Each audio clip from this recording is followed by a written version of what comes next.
పౌర హక్కుల సంఘం ఉమ్మడి వరంగల్ జిల్లా మహాసభలు జరుగుతున్నాయి. మూడవ మహాసభ జరుగుతున్న నేపథ్యంలో అనేక అంశాలు చర్చకు వస్తున్నాయి. ప్రస్తుతానికి ఏ అంశాలు చర్చకు వచ్చాయి? ప్రస్తుతానికి ఉమ్మడి వరంగల్ జిల్లా అధ్యక్షులు ఇక్కడ మనతో ఉన్నారు. ఒకసారి వారితో మనం మాట్లాడేటువంటి ప్రయత్నం చేద్దాం. అన్న నమస్తే.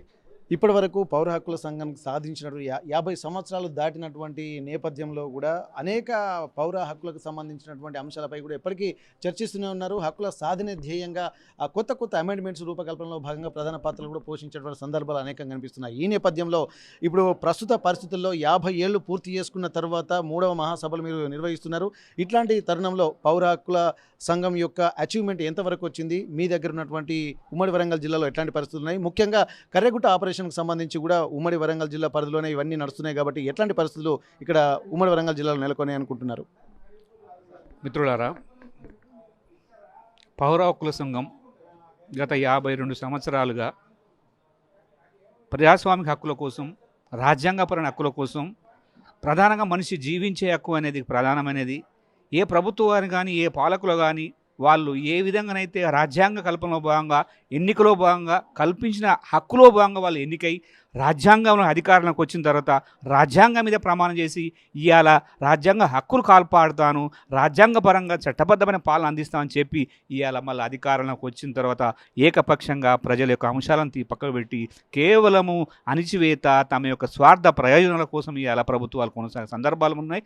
అదే సందర్భంలో పౌర కోసం 53 సంవత్సరాలుగా ఈ యొక్క నీకు రాజ్యాంగ పరిధి కావచ్చు, ఆ ఉద్యమాల స్వభావాన్ని మీరు గుర్తించాలి తప్ప కేవలం చంపే అధికారం లేదు. మీరు మాట్లాడే స్వేచ్ఛకు మీరు భంగం కలిగించకూడని ఆ పోరాటాల భాగంగా ఇప్పటివరకు పౌర హక్కుల సంఘం దాదాపు మొత్తంగా 6 సభ్యులు కేవలం రాజ్య హింసను వ్యతిరేకించి ఆ పోరాటాలకు మద్దతుగా పలికినందుకు మాత్రమే చంపడం జరిగింది. ఇది రాజ్యాంగ వ్యతిరేకము, చట్ట వ్యతిరేకము అని ప్రశ్నించడం జరుగుతుంది. నాటికి నేటికి భవిష్యత్తులో కూడా పౌర హక్కుల సంఘం ప్రజల కోసం, ప్రజాస్వామిక హక్కుల కోసము అన్ని విధాలుగా తాడిత ప్రజలకు ముందుంటుంది. అదేవిధంగా ప్రస్తుత పరిణామాలు ఏంటంటే కేంద్ర రాష్ట్ర ప్రభుత్వాలు ఏదైతే ఆపరేషన్ కాగర్ అనే ఒక రూపంలో ఇవాళ ఆదివాసులపై అంతిమ యుద్ధం ప్రకటిస్తుంది. అసలు అంతిమ యుద్ధం ప్రకటించే అధికారం ఈ కేంద్ర ప్రభుత్వాలకు ఎక్కడ ఉంది? అసలు ఈ రాజ్యాంగం మీద ప్రమాణం చేసి వాళ్ళు ఎవరు ఆదివాసులు ఎవరు? ఈ దాదాపు మధ్య భారతదేశం 3.5 కోట్ల పైగా ఆదివాసులు ఉన్నారు. వాళ్ళకు అండగా అంటే వాళ్ళ యొక్క జీవన విధానం వాళ్ళకు కొనసాగుతుంది. ఇవాళ ఆ విధంగా వాళ్ళకు గత 30 సంవత్సరాల నుంచి వస్తారు ఆపరేషన్ గ్రీన్ టైగర్స్ అని, సల్వా జుడమని, ఆపరేషన్ కాగార్ అని, ఆపరేషన్ సమూహ్ అని వివిధ రూపాల్లో నీ ప్రయత్నాలు చేస్తుంది తప్ప నీ ప్రయత్నాలు ఇక్కడ ఏంది? ఇక్కడ ఆ ఆదివాసులు ఏం కోరుకుంటున్నారు? ఆదివాసులకు వాళ్ళ ఉద్దేశం ఏంది? వాళ్ళ అటవీ సంపద పైన, అటవీ జీవన విధానం పైన వాళ్ళు బతుకుతున్న సందర్భంలో వాళ్ళని దాడులు ఎందుకు చేస్తున్నాము? ఇది ప్రజా వ్యతిరేకము, చట్ట వ్యతిరేకము కామన్. వాళ్ళకున్న హక్కులు వాళ్ళకు రాజ్యాంగ పరిధిలో వాళ్ళు కల్పించినాక 5th షెడ్యూల్ వాళ్ళకు ఉన్నాయి, 170 యాక్ట్ ఉన్నది, పీసా యాక్ట్ ఉన్నది, ఆదివాసీ అటవీ హక్కుల చట్టాలున్నాయి. వాళ్ళ హక్కులను ఉల్లంఘించి వాళ్ళ యొక్క ప్రదేశాలకు నువ్వు సేమ్ కార్పొరేట్ చేసి దానికి సైనికరణ చేసి వాళ్ళని చంపడం ధ్యేయంగా ఇది ఎంతవరకు కరెక్ట్ అనే ఉద్దేశంతో ఈ ప్రస్తుత ప్రభుత్వంలో దేశ ప్రజలు కావచ్చు, బుద్ధిజీవులు కావచ్చు, మానవులు కావచ్చు, అందరూ కూడా మేధావులు కోరుకుంటుందంటే ఈ యొక్క రాజ్యాంగం మీద ప్రమాణం చేసి ఈ విధంగా దాడి చేయడం మంచి సబబు కాదు. కావున వెంటనే ఏదైతే మావోయిస్ట్ పార్టీ అక్కడ చర్చ సిద్ధమంటుంది అంటే ఆదివాసుల పక్షాన సాధారణ జనం చనిపోవద్దని వాళ్ళకి ఆదివాసుల పక్షాన వాళ్ళు ఉన్నారు కాబట్టి వాళ్ళ కోసం ఈ భారతదేశ ప్రజల కోసం మేము దేనికైనా ముందని ఉద్దేశించి వాళ్ళు ఇలా చర్చలకు ముందుకు వస్తున్నారు. ఆ ముందుకు స్వాగతించకుండా ఇంకా ఒక ప్రతిస్పందన లేకుండా ఏదైతే శాంతి చర్చల కమిటీ కూడా వచ్చింది, వాళ్ళు కూడా రకరకాల అటు కాంగ్రెస్ ప్రభుత్వానికి కావచ్చు, ఈ టీఆర్ఎస్ ప్రభుత్వానికి స్పష్టంగా వాళ్ళు సంకేతాలు ఇచ్చిండ్రు. అయినా కూడా కేంద్ర ప్రభుత్వం ఈ నియంతృత్వంగా ముందుకు పోవడం సమంజసం కాదు. ఇప్పటికైనా పౌర సమాజాన్ని దృష్టిలో పెట్టుకొని ఈ యొక్క కేంద్ర ప్రభుత్వం వెంటనే ఆపరేషన్ కగార్ను విరమించి శాంతి చర్చల వైపు ప్రయాణం చేసి ఈ దేశంలో శాంతి కొనసాగాలి.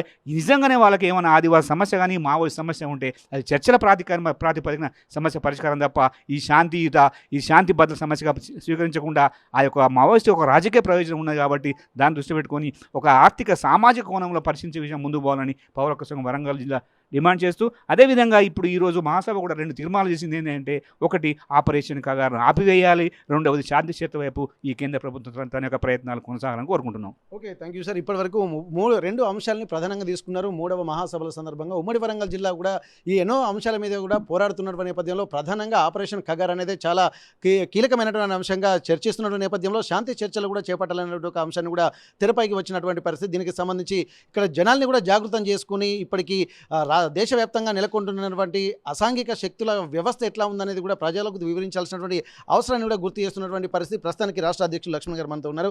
సార్, ఇప్పటివరకు చూసినట్టయితే ఇక్కడ దేశ మూలవాసులైనటువంటి ఆదివాసీల మీదనే ఈ 3 కోట్ల ఆదివాసీల మీద ఎందుకు ఇంత కర్కశంగా వ్యవహరిస్తున్నటువంటి అంశాలు చాలామంది చెప్తున్నారు. ఇక్కడ ఆదివాసీల సంఘాలు కూడా ర్యాలీలు నిరసనలు కూడా తెలుపుతున్నటువంటి నేపథ్యంలో కూడా ఇక్కడ రాజ్యాంగంలో పొందుపరిచినటువంటి 5th షెడ్యూల్ని కూడా ఉల్లంఘించుకుంటూ ఇక్కడ అంటే అడవిలోకి చొరబడి పోవాల్సినటువంటి పరిస్థితులు ఎందుకు వచ్చాయనుకుంటున్నారు? ఈ పౌర హక్కుల సంఘానికి సంబంధించి కూడా ఇన్ని 53 ఏళ్ల మీ ప్రయాణంలో పౌర హక్కులను ఎన్నో సాధించుకుంటున్నటువంటి సమయంలో ఇప్పుడు పౌర హక్కుల సంఘాల వ్యవస్థనే నిర్వీర్యమవుతుందా అన్నటువంటి ఒక ప్రశ్నలు కూడా తలెత్తుతున్నాయి. ఎందుకంటే ఒక నిర్బంధ వ్యవస్థనే ఉందన్నటువంటి ఆలోచనలు కూడా ఎంతోమంది పౌర హక్కుల సంఘాల నేతలు కూడా చెప్తున్నటువంటి నేపథ్యంలో ప్రస్తుతానికి ఎట్లాంటి పరిస్థితులు ఎదుర్కోబోతున్నారు? ఆపరేషన్ కగారును నిలిపివేయకపోవడానికి చర్చ ఎట్లాంటి అంశాలు వాళ్ళు పరిగణలోకి తీసుకుంటున్నారు? అసలు ఏం జరగబోతుంది ఈ 53 ఏళ్ల మీ జీవన ప్రయాణంలో? ఎట్లాంటి పరిస్థితులను ప్రధానంగా మీరు గుర్తించారు? ఏమేమి ప్రజలకు సూచించబోతున్నారు? అంటే ఇక పాలకులను మేము అడుగుతున్నది ఏంటంటే, దేశంలో ఇంక ఏ సమస్యలు లేవా? ఈ దేశంలో ఆకలి ఉంది అని, ఆకలి చావులు ఉన్నాయని అంతర్జాతీయ అధ్యయనాలు స్పష్టంగా చెబుతున్నాయి.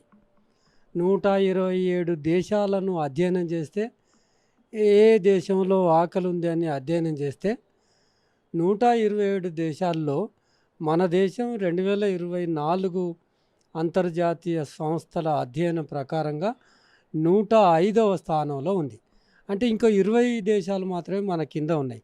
ఇంకా విచిత్రంగా మనకంటే ముందు శ్రీలంక ఉంది, మయన్మార్ ఉంది, ఆఫ్ఘనిస్తాన్ ఉంది, బంగ్లాదేశ్ ఉంది.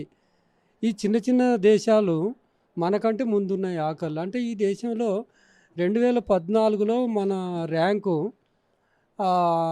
హంగర్ ఇండెక్స్లో మన ర్యాంకు 55. అది ఇవాళకి వచ్చేసరికి మరి ఇక 105గా మారిపోతుంది. అంటే 55 నుంచి 105కి వచ్చింది అంటే మనం ఆకలిని ఎక్కడ అడ్రస్ చేసాం? ఆకలి సూచి ఇంకా తగ్గుకుంటూ మనం పైకెక్కిపోవాలా? 14 నుంచి ఈ 10 ఏళ్ల కాలంలో కిందికి వస్తూ అది 105వ స్థానంలో కేంద్రీకృతమై ఉంది. నిజానికి భారత ప్రభుత్వమే చెప్తుంది, ఏమంటుందంటే గర్వంగా చెప్తుంది, మేము 80 కోట్ల మందికి మేము ఉచిత బియ్యాన్ని ఇస్తున్నాము. 80 కోట్ల మందికి ఉచిత బియ్యం ఇస్తున్నామంటే 80 కోట్ల మంది ఆకలితో అల్లల్లాడిపోతున్నట్లే కదా. అయితే ఇన్ని సమస్యలు ఉన్నాయి. ఇంకో అధ్యయనం కూడా జరిగింది. ఈ దేశాలలో, ప్రపంచ దేశాలలో ఆకలి ఉన్న దేశాలు ఎన్ని ఉన్నాయని చూస్తే 31 దేశాలు అత్యంత దరిద్రంతో కుట్టుమిట్టాడుతున్న ఆకలి రాజ్యాలు ఉన్నది. అన్నిటికంటే దౌర్భాగ్యం ఏంటంటే ఆ 31 దేశంలో భారతదేశం ఒకటి. ఆ 31 దేశాల్లో భారతదేశం ఒకటి. అంటే నువ్వు ఎక్కడ తలబెట్టుకుంటున్నావు? నేనేమో 5 ట్రిలియన్ ఎకానమీ చేసుకుంటాను అంటావు.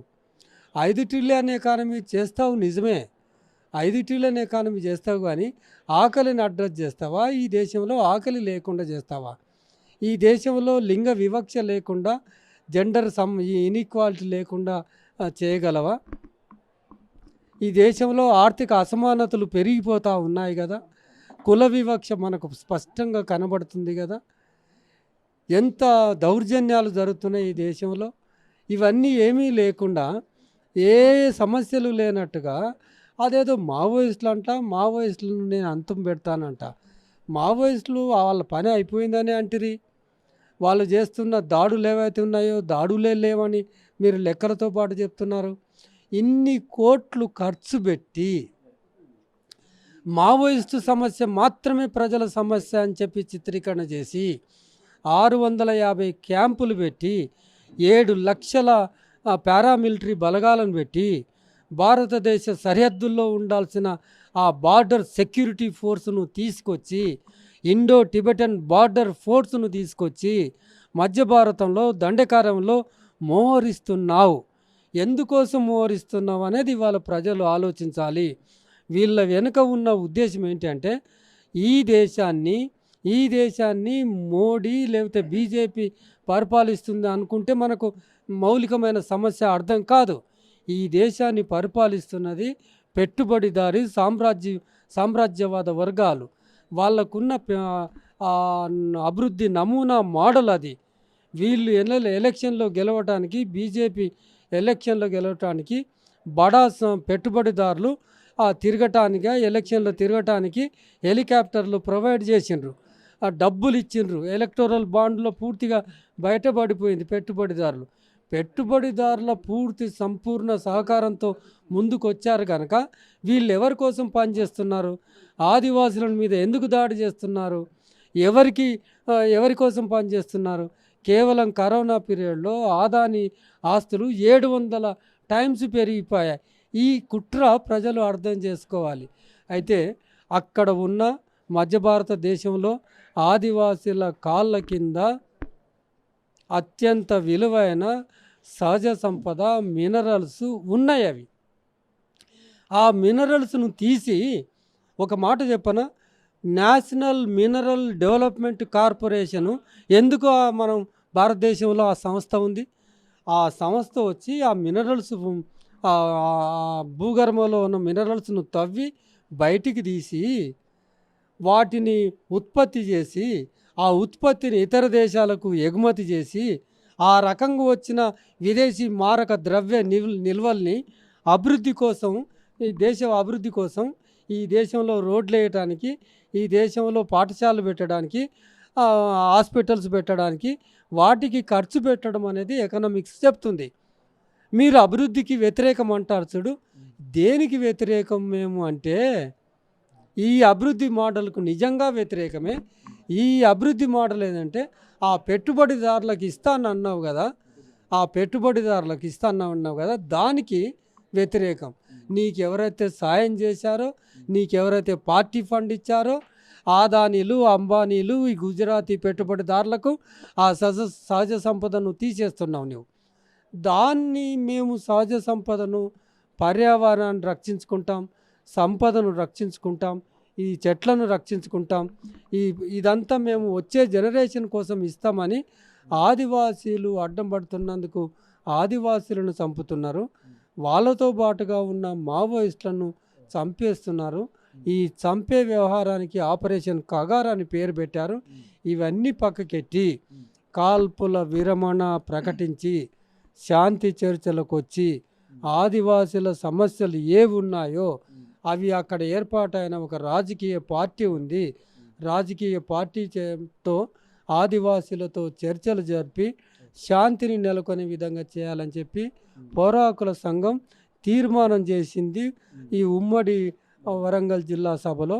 కనుక మీరు చర్చలకు రావాల్సిందిగా కోరుతా ఉన్నాం. Thank you sir. అయితే ఇప్పటికీ దేశంలో అనేక సమస్యలు ఉన్నప్పటికీ కూడా ఆ సమస్యలన్నింటినీ పక్కన పెట్టి 7 లక్షల ఉన్నటువంటి సైన్యాన్ని కూడా మధ్య భారతంలో మోహరించేటువంటి ప్రయత్నాలు చేస్తుంది. వీటన్నిటిని దృష్టిలో పెట్టుకుని ఆదివాసీల ఉంటున్నటువంటి ప్రాంతాన్ని కూడా హస్తగతం చేసుకోవాలనేటువంటి ఉద్దేశంతో ఇక్కడ కేంద్ర ప్రభుత్వ బలగాలు మోహరిస్తున్నాయన్నటువంటి ఒక ఆలోచనలు చేస్తున్నారు. వీటన్నిటిని దృష్టిలో పెట్టుకుని ఆదివాసుల హక్కులను కాపాడాల్సినటువంటి ప్రభుత్వాలే ఇక్కడ ప్రజాస్వామ్యం పేరుతోటి ఇక్కడ పెట్టుబడిదారులకు దోచిపెట్టేటువంటి కుట్రలు జరుగుతున్నాయి. కాబట్టి వీటన్నిటిని దృష్టిలో పెట్టుకుని ఆపరేషన్ కగార్ను వెంటనే నిలిపివేయాలని చెప్పి అంటున్నారు. దీన్ని దృష్టిలో పెట్టుకొని ఇక్కడ ఆదివాసీలకు సంబంధించినటువంటి ఒక జీవించే హక్కును కూడా 5th షెడ్యూల్ని కాలరాస్తున్నటువంటి ఒక సూచనలు కూడా చేస్తున్నటువంటి పరిస్థితి. ఏదేమైనప్పటికీ కూడా ఉమ్మడి వరంగల్ జిల్లా పౌర హక్కుల మహాసభలో 3వ మహాసభ జరుగుతున్నటువంటి సమయంలో 2 ప్రధాన తీర్మానాలు చేశారు. ఆ తీర్మానంలో భాగంగానే మొదటగా ఆపరేషన్ కగార్ను వెంటనే నిలిపివేయాలి. అలాగే రెండవది ఆదివాసీలకు సంబంధించినటువంటి విషయాలతో పాటు ఇక్కడ శాంతి చర్చలు జరిపి ఇక్కడ ఒక శాంతియుత వాతావరణాన్ని కేంద్ర ప్రభుత్వమే చొరవ తీసుకొని నిర్వహించాల్సినటువంటి అవసరాన్ని కూడా ఈ మహాసభలో తీర్మానించినటువంటి పరిస్థితి. హనుమకొండ ప్రెస్ క్లబ్ నుండి కెమెరా పర్సన్ వంశీతో Venkataratnam, RTV Warangal. For latest updates on India-Pakistan tensions, download RTV Live app.